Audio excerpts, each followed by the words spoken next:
The Chimney Sweeper by William Blake. Songs of Innocence and Experience.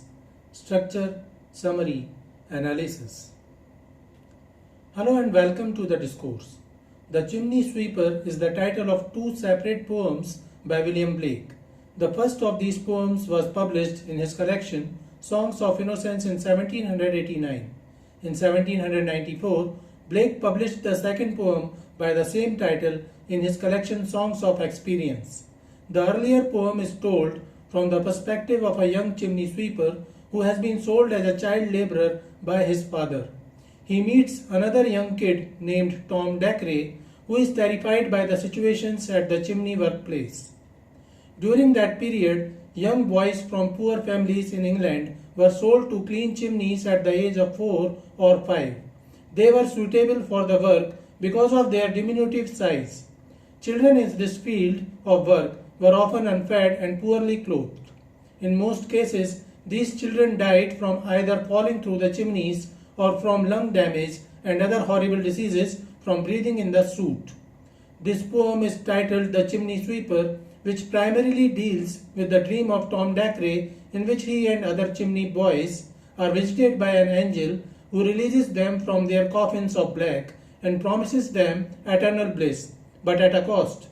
The angel tells Tom that if he would be a good boy, he would have God for his father and never want joy.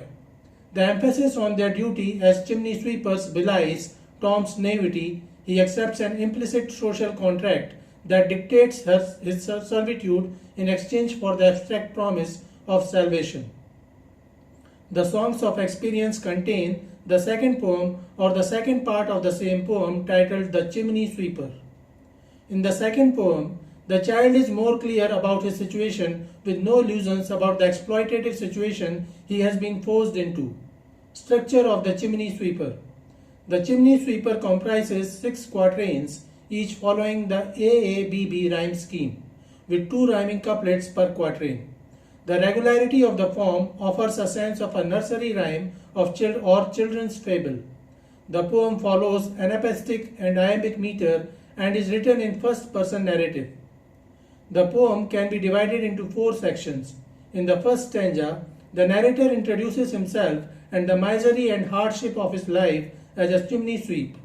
The second stanza is Tom Dacre's arrival into the chimney sweep workers group, followed by shaving his head. The third, fourth, and fifth stanzas are dealt with Tom Dacre's dream, which has elements of pastoral poetry. Summary of the Chimney Sweeper. Stanza 1, lines 1 to 4.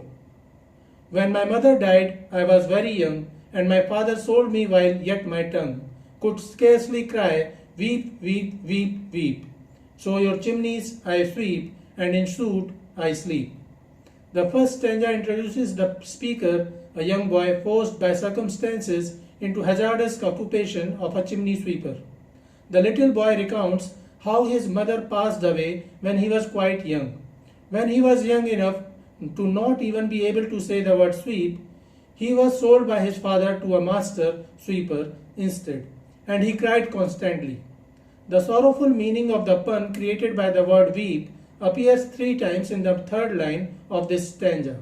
Like him, the majority of chimney sweeps had an accent that caused them to pronounce sweep as weep. Since he was a little child, the youngster has been cleaning the chimney and spending the night inside his soot-covered body without cleaning it off. The poet used a second-person addressee, your, that stands in for English society, in other words, those whose chimneys are swept. This choice gives the poem an accusatory tone. Stanza 2, lines 5 to 8. There's little Tom Dacre who cried when his head, that curled like a lamb's back, was shaved, so I said, hush, Tom, never mind it, for when your head's bare, you know that the soot cannot spoil your white hair. The speaker then introduces Tom Dacre, the hero of the poem. Tom was referred to as Dacre because he lived in Lady Dacre's almshouse, which was tucked away between Buckingham Road and St. James Street. The almshouse only let in the needy among its residents, who were foundling orphans. The youngster, Tom, may have been sold to a master sweeper by a foster parent to represent him. In the same way, a lamb's back has been cut for wool. Tom cried when his head was being shaved. Then the narrator instructed Tom to stop crying and stop talking. Because there wouldn't be any chance of lice breeding in the pate or of hair catching fire, the narrator advised Tom to maintain his cool. The speaker says that now, when Tom is bald, the soot cannot ruin the white color of his hair. Stanza 3, lines 9 to 12. And so he was quiet, and that very night, as Tom was sleeping, he had such a sight that thousands of sweepers, Dick, Joe, Ned, and Jack, were all of them locked up in coffins of black. The speaker succeeds in calming Tom down. Tom was no more weeping for his bald head. After that, he fell in a deep slumber that night. During his sleep, Tom had an amazing dream that began on a depressing note. In his dream, he saw the deaths of numerous chimney sweepers by the names of Dick, Joe, Ned, and Jack, and the remains of these men were found within cage-like coffins constructed of dark wood. Stanza 4, lines 14 to 16. And by came an angel who had a bright key, and he opened the coffins and set them all free. Then down a green plain, leaping, laughing they run, and wash in a river and shine in the sun. The dream continues in the fourth stanza. The speaker further explains the dream of Tom Dacre and says that an angel who was carrying a shining key came near the coffins. The angel opened the coffins containing the bodies and set all the bodies free from the bondage of coffins. The freed little sweepers of the chimney ran down a green ground, washed in the water of a river, and dried themselves in the sunlight to give out a clean shine. This was an excellent ending for the dream that began at a gloomy note. The chimney sweepers were freed from the shackles of bondage, labor, exploitation, and child labor. Stanza 5, lines 17 to 21. Then, naked and white, all their backs left behind, they rise upon clouds and sport in the wind.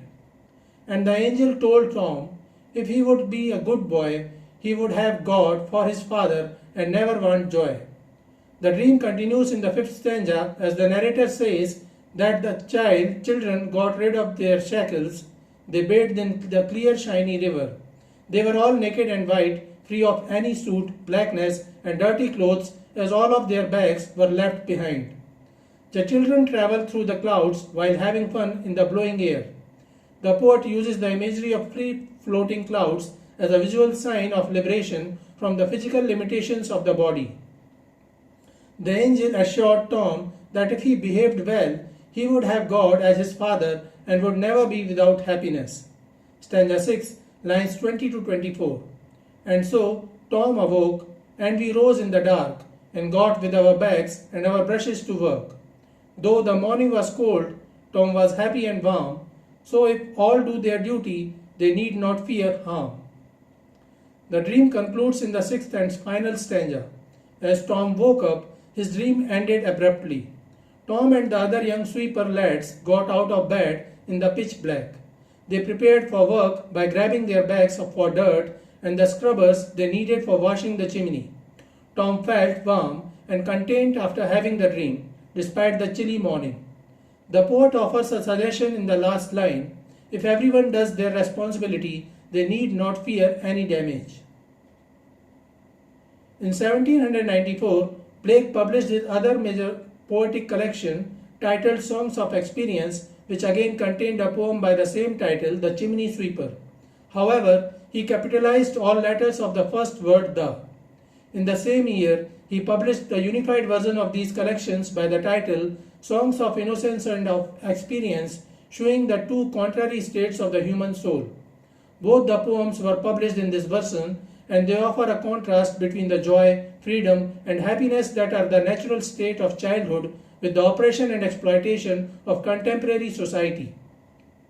While Blake offers the solace and comfort of organized religion, while criticizing English society in the first poem, he attacks organized religion along with the society in this second poem.